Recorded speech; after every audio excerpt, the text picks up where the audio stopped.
Hi guys, in this video I'm going to be showing you an assassin build that I used to clear Diablo 2 with.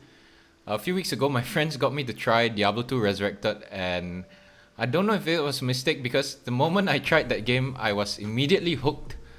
After the beta ended, I could not wait till the September 23rd. So I loaded up my old Diablo 2 game and I beat the game solo self-found. I'm going to show you the build that I used to beat the game with, which is an assassin build. She has high melee damage and she's generally quite tanky, mixed with the overpowered traps.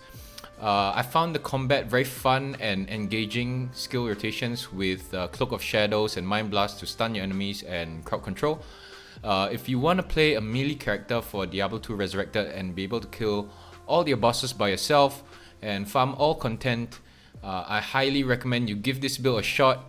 If you are sick of playing a cookie cutter, Hammerdin, Paladin, or whatever. Some of the pros of this build is that you can clear all of hell solo and kill everything. She doesn't have any problems with immunities because she's actually a hybrid kick and trap assassin. With this build, you're able to reach max attack speed. You can effectively also reach max block and max resist quite easily with cheap gear. And speaking of the gear was also relatively easy to farm. It wasn't very hard to obtain, and just had to do a couple of Mephisto runs like you're seeing right now. And of course, you also get to kick stuff in the face. You're not just a caster kind of class where you die in a couple of hits. You're forced to run away every time a monster is beside you. You can actually hold your own in melee. Some of the cons is that you get slightly lower trap damage because of the points invested in the kick as well as the shadow tree, and it requires, if you want to clear player 7, player 8 content, you're going to need to farm the higher end gear like Fortitude, Infinity Runeword, as well as Trap Grand Charms. So without further ado, let's jump right into the skill tree. Alright, so for the martial arts tree, I have Dragon Talon maxed, 1 point in Dragon Claw, 1 point in Dragon Tail, and 1 point in Dragon Flight. I think Dragon Flight is a very useful move as a melee character to have, to be able to reposition yourself in combat before you get surrounded by mobs. So it's going to be able to get you out of like sticky situations before you get put into block stun, and then you can't do anything and then you just die. So being able to position yourself, skip mobs, also reposition your mercenary or your shadow master, which I'm using in this build, it's just very useful to have 1 point in Dragonflight. For the shadow tree, I have 1 point in everything here. Most of these skills are just 1 point wonders like Cloak of Shadows and Mind Blast, just amazing form of crowd control, but don't really see a point in putting any more points in them. And Burst of Speed, 1 point. Fate, 1 point. You can also put a couple more points into Fate if you're looking to do Uber to overcome Mephisto's Conviction Aura, just to get a little more resistance. I chose to leave mine at 1 so I get more damage in the trap tree. 1 point in Venom, putting any more points in that also doesn't really make a lot of sense because the damage doesn't really scale. It's just like you can see, like from level 1 to level 2 is just like 20-30 more damage, and I think when you go up in player's difficulty, this damage isn't really going to amount to much. But the most important thing I think in this tree is the Shadow Master. I chose to get mine to level 17, and this Shadow Master is an amazing tank that's going to help you get through hell pretty easily because she's able to tank for you and buy you so much time. So really insane summon skill. I find that she is she may screw with your flow. Like some people don't like it because the Shadow Master can cast Mind Blast on whatever you're hitting, and then it might convert the enemy, and then messes with your flow. But I feel like she's just an amazing tank, and she's just gonna be really useful to get monsters off of you. And for the trap tree, I have 1 point in Fire Blast, 1 point Shockweb, 1 point Charge Bolt, a couple of points in Charge Bolt Sentry for the synergy with Lightning Sentry, and Lightning Sentry and Death Sentry is maxed out. So I think these two sentries are the strongest of the trap tree. I did a comparison with the lightning sentry as well as the fire sentry. It's clear that the lightning sentry is just a lot better range, better overall, just better damage, better skill overall. Hopefully they change this in Diablo 2 Resurrected, although I'm not sure if they're going to change much. Anyway, all my remaining points is going into charge bolt sentry. I'm currently at level 86, but yeah, I'm going to put all my remaining points in charge bolt sentry just for more lightning sentry damage. When you're pushing to clear, player 7, player 8 content, you're going to need all the help you can get from the lightning sentry. Alright, so for my gear, most of my gear is, of course, as I mentioned, this is a solo self-found build, so everything I found by myself, nothing too fancy. Crescent Moon Rune Word on a face blade. One of the things about kick assassins is that your kick damage is actually, it doesn't matter how much damage your weapon does. Your kick damage is not based on your weapon damage, so you want to look for the weapon with the highest base attack speed, because the attack speed actually affects your trapling speed as well as the speed of your kicks. So with that in mind, one of the fastest weapons in the game I think is the face blade. So I found a white face blade, used the socket recipe on it with the Horajek cube, and put in 3 sockets, and yeah, I put this rune word in because I feel like this is one of the best rune words for kick trap hybrid assassin with the 7% chance to cast level 13 static field. It's going to melt bosses. The 20% increased attack speed also helps to reach your IS breakpoints. So just from this weapon alone, I'm almost at the cap of max attack speed without having to rely on burst of speed. So you can run Fade for resistance, and that should give you a little more flexibility in your other gear. The minus 35 lightning rest actually doesn't affect your traps, but still overall very cheap. It only takes 1 rune, and the rest you can farm easily on normal counters. But you should be able to get in Hell quite easily. I found mine in the Hellforge quest, but I also had a couple drop in when I was just killing random mobs. So for the helm, I'm using the G-Phase, and yeah, this one I took a bit more time to farm. I think it took about 30-40 Mephisto runs, but I stacked. After you stack MF on your character, like maybe 200-300 MF, it's really going to increase the odds of uniques dropping. So not impossible to obtain. 35% crushing blow is just great on a helmet. There's no other helmet that gives you so much crushing blow, and it's great for the kicks in. For the amulet, I'm using the Angelic Wings set with the Angelic Halo for the huge boost attack rating. You can get these off of Nightmare Andy. I think I took about 20-30 runs, so I actually already found the amulet, and I just had to farm the ring. So yeah, not hard to obtain either. For the armor, I'm using a Duress. This one took a bit of farming because I had to find another rune. But when you reach Hell, you're going to be able to get all sorts of elite armors like Bone Weave, Archon Plates, even a Dust Shroud if you want to lower the strength requirement. But just, yeah, same thing with the blade. Just find a white one of those and do the socket recipe, and then you get access to this 15% crushing blow on an armor, which is very hard to obtain on a chest piece, and a bunch of resist, which is amazing. So I think really good armor overall. And for the shield, I think this is one of the best shields, as it's a very cheap rune word, but it's one of the best shields for this build. Reason being is that one, you have a source of cannot be frozen, and when you are frozen as an assassin, you're really gimp. Basically, your traps, you're not going to be able to cast your traps fast enough. You're not going to be able to kick fast enough. So you really need a source of cannot be frozen on your equipment. So other than Ravenfrost ring, another source of cannot be frozen is from this Rhyme rune word, which only is a shell F, so you can easily get this in early Nightmare.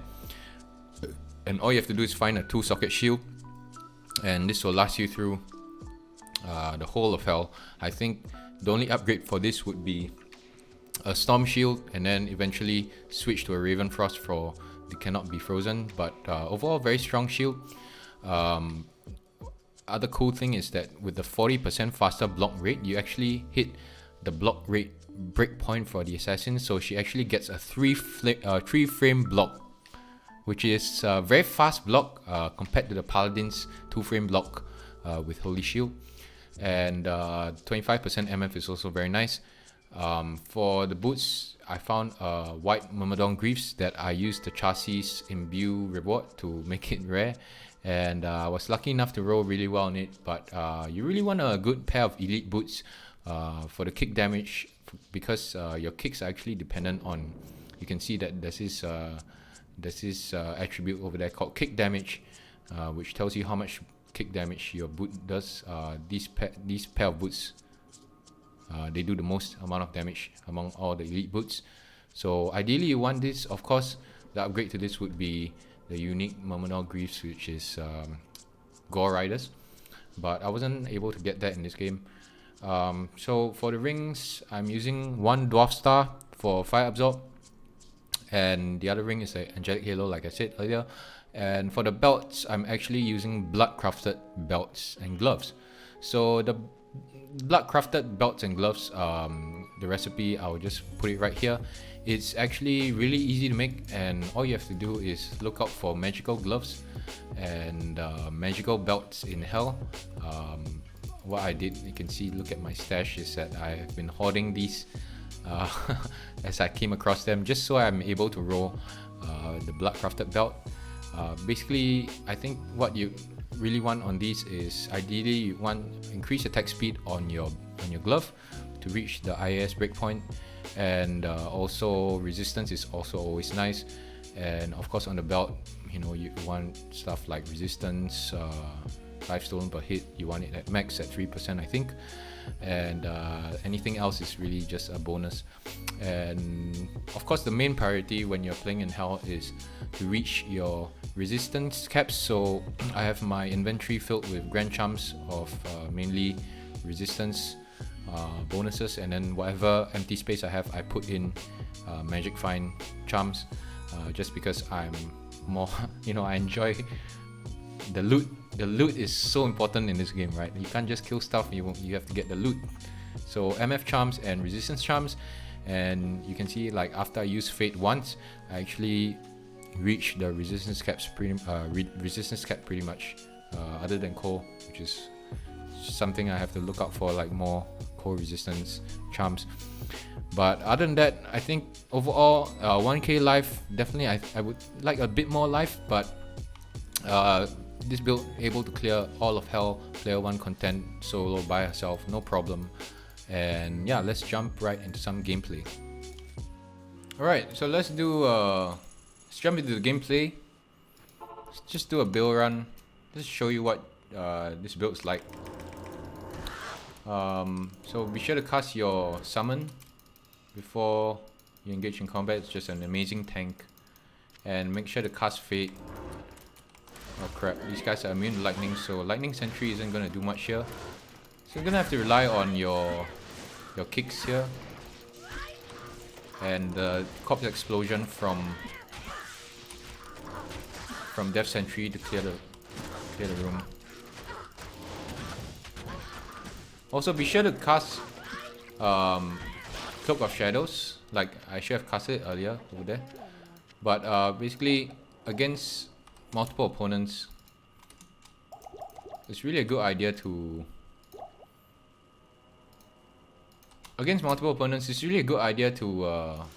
cast Cloak of Shadows, just to buy you more time to cast your traps down, and also it stops all ranged attackers from attacking, so it's really useful.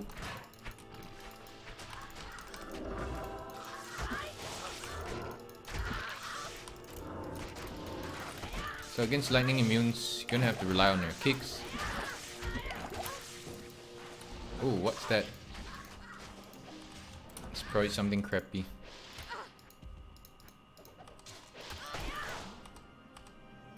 Is this the Eisen Heart? Oh. Nope. And I forgot to clear my inventory for the loot. But see if we find anything good here.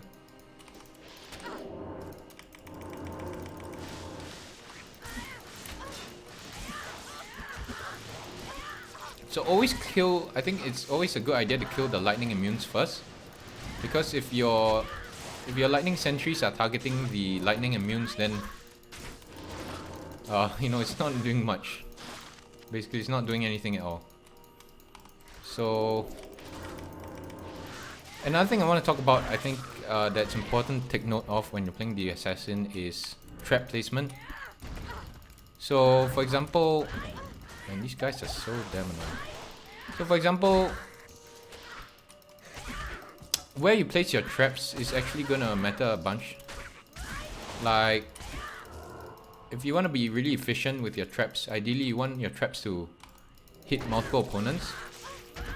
So I'm gonna show you what I mean. So for example, let's say against these beetles, right? Let's say they want lightning immune. If I was to place my trap like in the middle, let's say I place my trap in the middle, you can see like it's only shooting like one direction right now. So it doesn't really do anything. It's only hitting one guy. It's not really efficient is what I mean. Whereas, so you really want to place them, where you want to place your traps is like at the edge here. So it hits everything it passes through. So for example, over here I would place my traps here.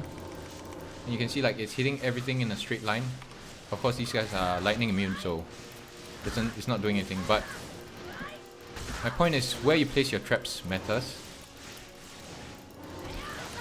And it's gonna help you, like, it's gonna help you increase your clear speed if you place it properly. Just a little pointer.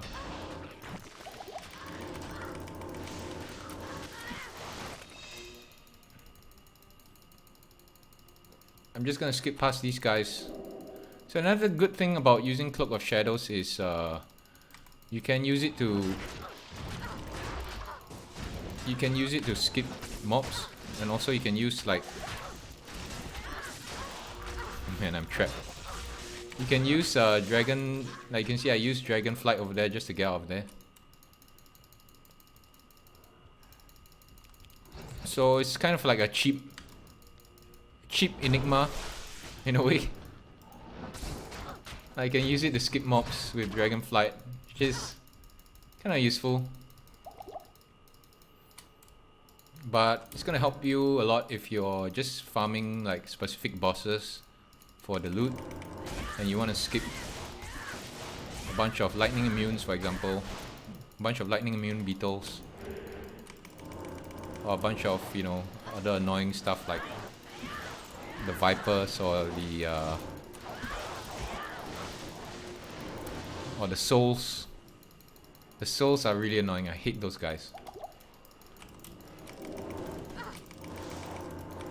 So yeah, keep in mind that I'm not actually decked out in like the best of the best gear right now. So hence I'm actually relying a lot on potions, but ideally you want some sort of sustain from Dracul's Grasp. Those gloves gives you life tap. As a melee class, the life tap is going to be very good, very useful for helping you stay alive, keeping your health up. Actually, I'm gonna have to go back to town here to restock on potions a bit.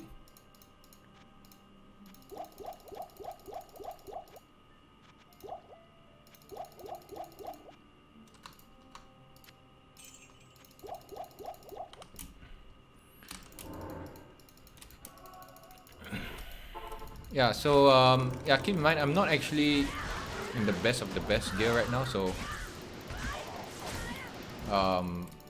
of course when you get to, if you want to get to the higher player difficulties and start farming player 7, player 8 content, you're gonna have to get better gear like maybe instead of a duress armor, you want to have a fortitude, just for that bonus damage, because of how much health the mobs have in player 7, player 8, as well as some trap grand charms, just to push your damage higher. Because the Death Sentry Corpse Explosion doesn't actually scale with the monster's health. Like, it doesn't... You'll notice that in Players 1, everything pretty much dies to one Corpse Explosion, but when you go up in Players difficulty, it's gonna take multiple Corpse Explosions to get the kills going. So...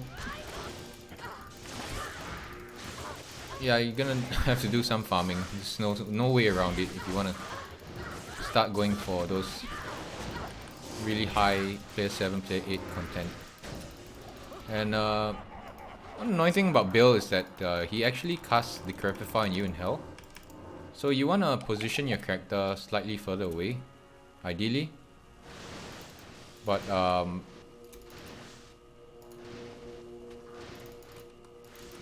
of course, that isn't always possible.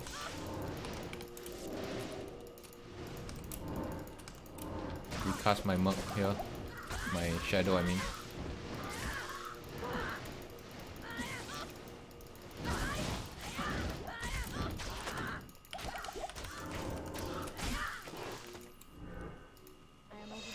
So yeah.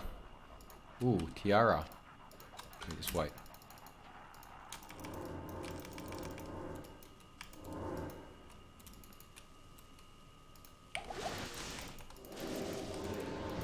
And get in there, bro. Oh, shit, he melted. My shadow melted. So fast. So try to keep your shadow alive by using your stuns and stuff. As well as Cloak of Shadows. Cloak of Shadow.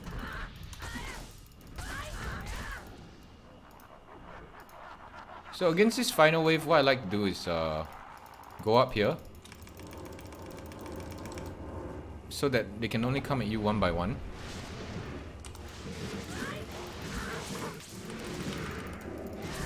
That way you don't get surrounded and you can take them on one by one.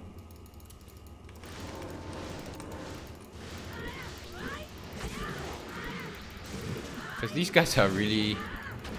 they attack really fast. And I still have trouble with them.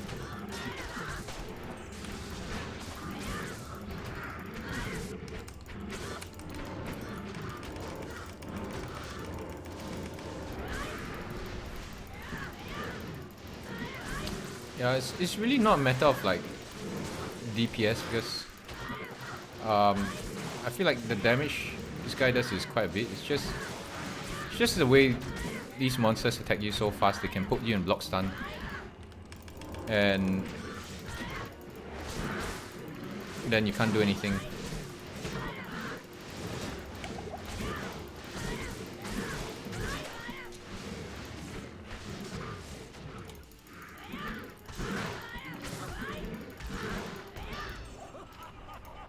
Nice. So far so good. So just gonna collect some potions here before I fight Bill. I think I need a couple more potions. Hopefully I don't wanna have to go back to town, but I might have to.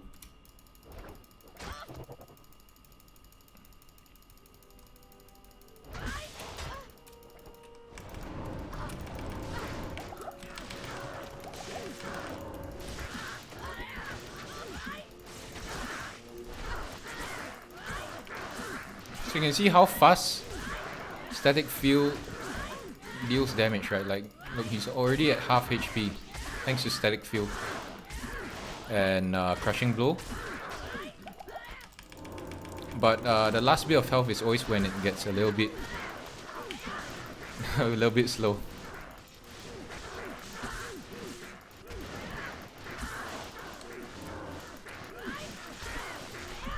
Of course, if I had a Dracula's Grasp, I can just face tank Bale and just attack him non-stop, which will make the run a lot faster. But I want to show you, like, this is actually possible with, like, even not so good gear. I mean, the gear is good for sure, but also be sure to recast Fate. You can see that I almost forgot to recast Fate.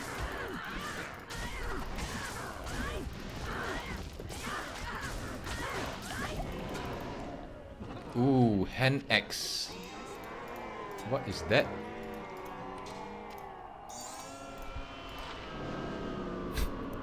The Nasher.